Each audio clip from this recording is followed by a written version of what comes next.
Okay, good morning, everybody. Bore da pawb.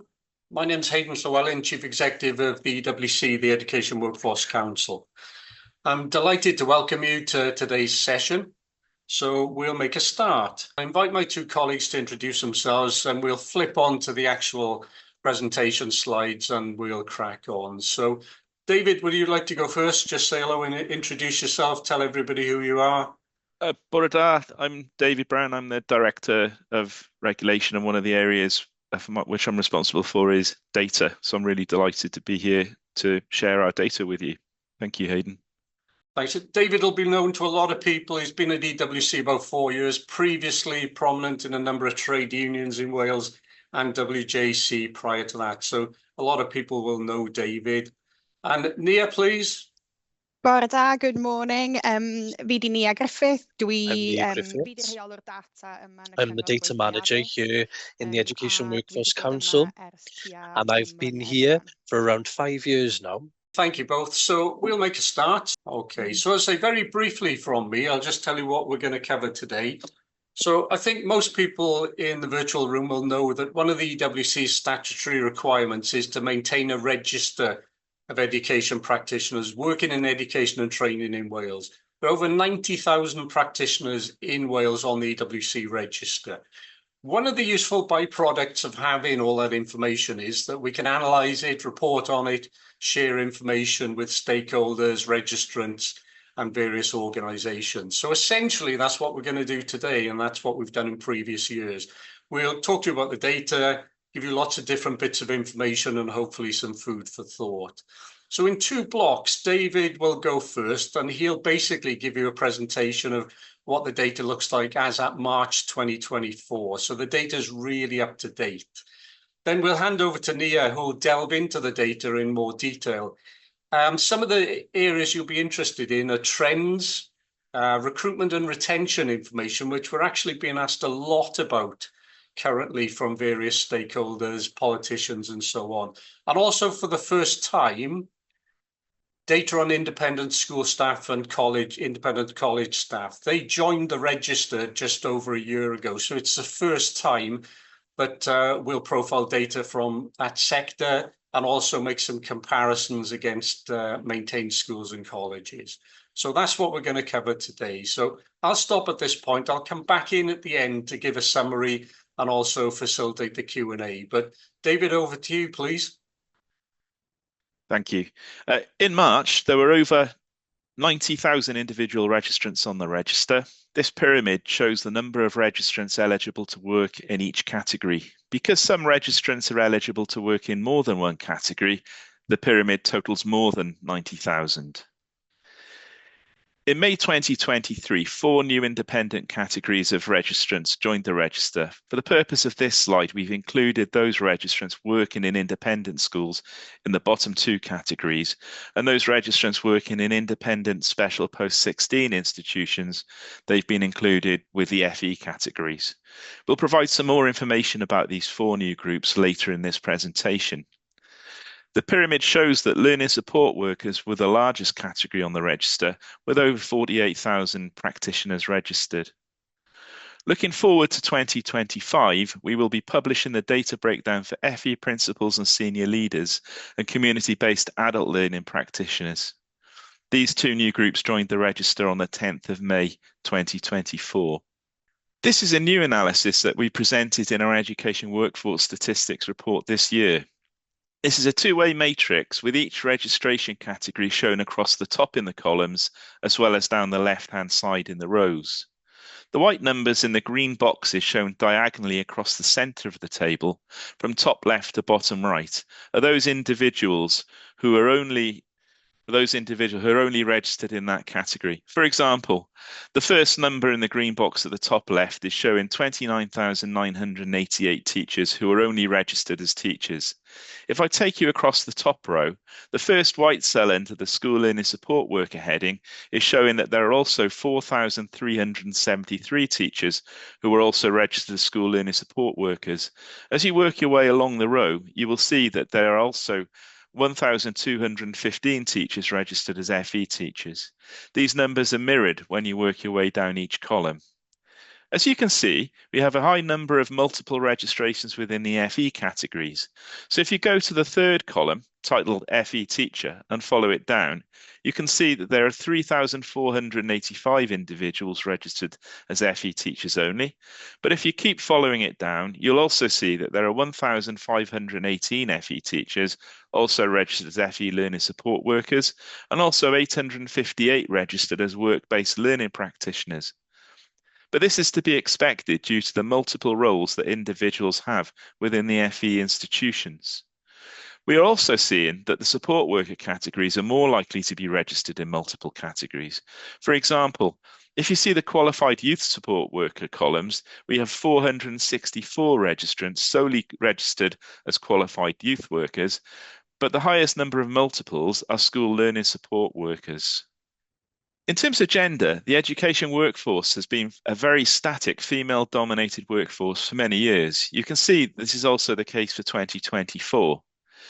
Teachers saw a peak of female registrants in 2021 of 75.7%, but looking back over the past 20 years, we've seen very little fluctuation between the percentages of female and male registrants.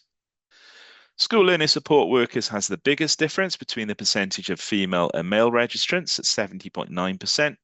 They saw a peak of female registrants in 2020 at 86.5% and 13.5% of male registrants.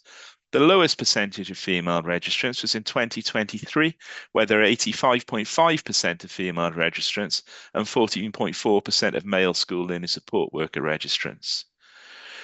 The three registration categories within further education do have the smallest gap between male and female registrants. FE teachers has always had the highest percentage of male registrants, and this was 41.1% at its peak and 58.9% female registrants. 2024 has seen the lowest percentage of male registrants at 40.3%. The youth sector is in the middle between the highly female-dominated school sectors and the less female-dominated further education sector. We can now see the age profiles for the education workforce. These are the typical profiles we would expect to see within those registration categories. For example, the FE sector, FE teachers, FE learning support workers and work-based learning practitioners are seeing a higher percentage of older registrants, and the support worker registration groups are seeing a higher percentage of younger registrants. This is in line with what we know of the sector and the level of experience that is required for these roles. The teacher age profile is very typical bell-shaped profile with a peak of 29.3% of registrants who are aged between 40 and 49 years. Work-based learning practitioners also have a similar shape profile, but with a higher percentage of over 50-year-olds at 38.7%. School learning support workers and FE learning support worker categories are skewed towards a large number of younger registrants with 31.4% and 19.7% respectively under 30 years of age. FE teachers are seeing a peak of 30.5% of registrants being between 50 and 59 years of age. Both qualified youth workers and qualified youth support workers are seeing the peak of their registrants between 30 and 39 years, with 30.5% and 32.9% respectively. 5 registration groups have seen an increase in percentages of registrants who are 50 years of age or older over the past 5 years, which are school teachers, FE teachers, work-based learning practitioners, qualified youth workers, and qualified youth support workers. School learner support workers and FE learner support workers have seen a slight reduction in the percentage of registrants over 50 years of age. Both categories are dominated by younger registrants. So in terms of ethnic group, the education workforce continues to be dominated by white registrants. Teachers have the highest percentage of white registrants when compared to the rest of the registration groups at 92.1%. The lowest percentage of white registrants is 73.5% of qualified youth workers. However, I will draw your attention to the high percentage of unknowns on the right-hand side of the table, which is the highest for qualified youth workers at 19.6%.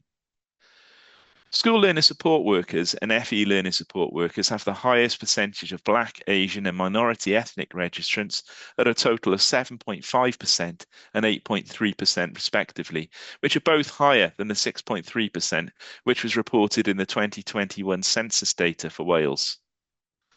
Despite seeing a slight increase in our percentages over the last 5 years, we continue to believe that ethnic groups are being underrepresented within the workforce. In terms of nationality, as you would expect, the highest percentage of our registrants identify as Welsh, followed by British across all the registration categories. These percentages have been stable for many years. Teachers have the highest percentage of Welsh registrants at 62.3%, while FE learner support workers have the highest percentage of British registrants at 30.8%. Nationality is another field where we have some high percentages of unknowns, and these tend to be historic records of individuals who've remained registered with us for many years. We're continually looking to reduce the number of unknowns on the register to try and improve the quality and completeness of our data. Here we can see the percentage of registrants who've declared themselves as having a disability. The definition of a disability is a legal one and not a medical one under the Equality Act 2010. This is also a field where, unless a registrant actively selects, yes, I am disabled, it will be counted as a no. As you can see from the chart, the highest percentages of registrants declaring a disability is within the youth sector, with qualified youth workers and qualified youth support workers showing as 6.1% and 6.2% respectively. School teachers are recording the lowest percentage of all the registration categories at 1.2%, but this has doubled over a 5-year period. One difference from last year is that school learner support workers have replaced work-based learning practitioners as the second lowest percentage of registrants declaring a disability at 2.8%, whilst work-based learning practitioners was reporting 2.5% in 2023, and this has increased to 3.4% this year. Due to the self-declaration element of this data, we feel it is another area which is being underrepresented within the workforce, especially as the 2021 census shows disability in Wales being reported at 21.1% of the population. So in terms of qualifications, which is the bottom part of this slide, historically, we've mainly reported the highest qualification on those registration categories with mandatory qualification requirements such as FE teacher, qualified youth worker and qualified youth support worker. Please note that work-based learning practitioners do not have a mandatory qualification, but the close alignment with FE teachers means that we've always included them in the above table. Because of the interest in qualifications, we've also added the highest qualifications recorded for school learner support workers, but there is no mandatory qualification for registration in this category.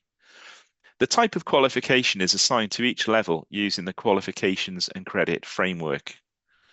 Please note that we have some unknowns even within the mandatory requirements, and this figure does include those who don't have any qualifications, no relevant qualification, and those who do have qualifications, but we weren't able to match them to the correct level, which is the case for those unknown in qualified youth support workers. And as we said before, we're actively working on reducing those numbers of unknowns within our register.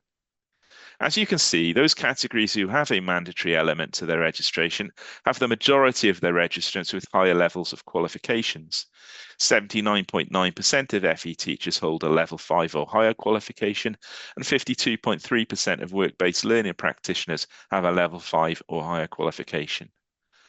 The recent changes in qualified youth support worker qualifications and the move from a level 2 to a level 3 means that we do not have 29% of qualified youth support workers with a level 2, but as per the new legislation, these registrants have time to upskill and acquire the level 3 qualification.